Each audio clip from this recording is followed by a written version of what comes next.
Assalamualaikum warahmatullahi wabarakatuh. Saya Apoteker Laili, turut prihatin dengan kejadian gagal ginjal akut atau acute kidney injury yang terjadi pada anak-anak di Indonesia saat ini. Semoga kita dapat bersama-sama melalui dengan baik segala kondisi yang ada saat ini. Nah, saya ingin menjelaskan beberapa banyak hal, terutama karena itu menjadi tanggung jawab saya sebagai apoteker puskesmas dalam upaya promotif dan preventif terhadap segala gangguan kesehatan yang terjadi di lingkungan sekitar.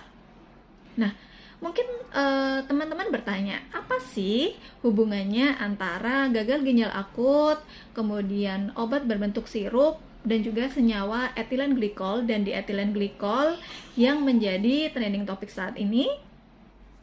Kasus gagal ginjal akut yang terjadi di Indonesia berselang tidak lama dengan kasus gagal ginjal akut yang terjadi di Gambia, di mana setelah diinvestigasi dan dilakukan penelusuran, gagal ginjal akut yang terjadi pada anak-anak di Gambia yang menyebabkan kematian diakibatkan oleh keracunan atau kontaminasi adanya senyawa etilen glikol dan dietilen glikol yang terdapat pada sirup obat batuk di Gambia, di mana keempat merek tersebut tidak tersebar di Indonesia atau tidak beredar di Indonesia.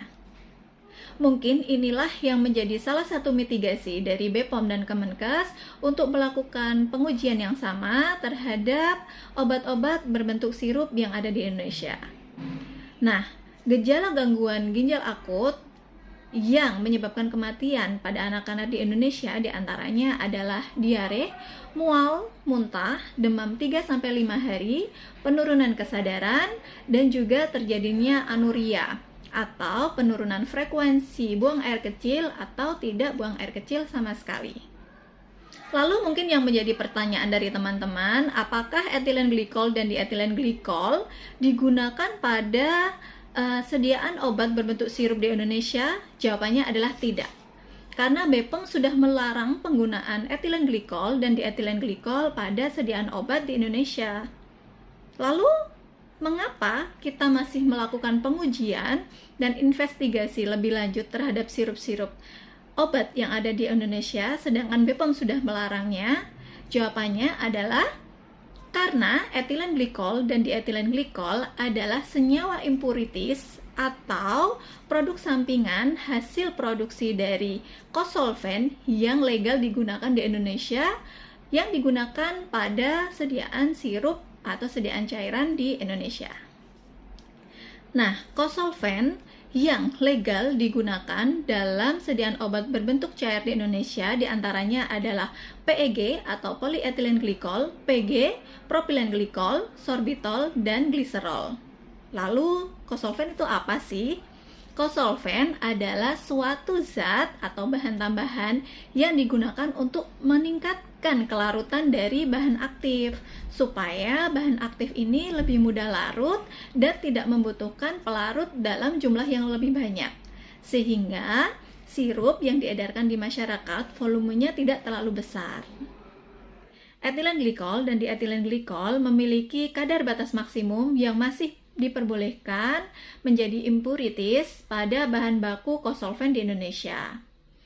Gagal ginjal akut ini juga masih dilakukan penelitian lebih lanjut apakah ada faktor lain yang mempengaruhi. Tetapi secara mekanisme, etilen glikol dan dietilen glikol menyebabkan gagal ginjal akut dengan mekanisme oksidasi, di mana terjadi oksidasi enzim membentuk glikol-aldehid, kemudian teroksidasi menjadi asam glikolat. Nah, asam glikolat ini akan dioksidasi lagi menjadi asam oksalat, kemudian akan terbentuk garam kalsium oksalat yang sangat sukar larut dalam air. Nah, kalsium oksalat ini berbentuk jarum kristal yang dapat melukai organ ginjal maupun empedu. Nah, hal ini juga akan diperparah dengan keadaan dehidrasi atau kurangnya cairan dalam tubuh. Lalu kenapa sih kemarin paracetamol yang sempat heboh diisukan menjadi sirup yang harus diwaspadai? Ya, Ini juga menjadi salah satu hal yang masuk akal. Kenapa? Karena paracetamol adalah salah satu bahan aktif obat yang memiliki kelarutan rendah dalam air, sehingga diperlukan kosolven dalam pelarutannya untuk membentuk suatu sediaan cair atau sirup.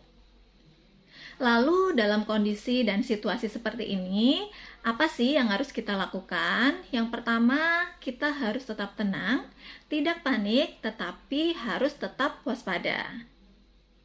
Update selalu informasi dari BPOM sebagai lembaga yang berwenang untuk mengumumkan hasil pengujian terhadap sediaan obat yang mengalami kontaminasi etilen glikol dan dietilen glikol.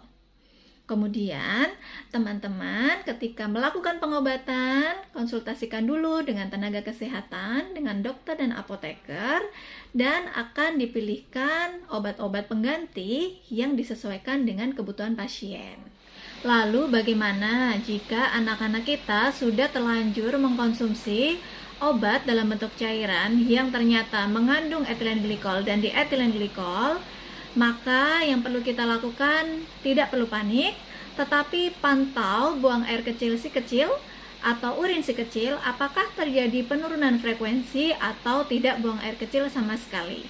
Lalu jika muncul gejala-gejala seperti yang disebutkan tadi, segera bawa ke fasilitas kesehatan terdekat. Selain itu, berikan hidrasi yang cukup dengan memberikan cairan kepada si kecil.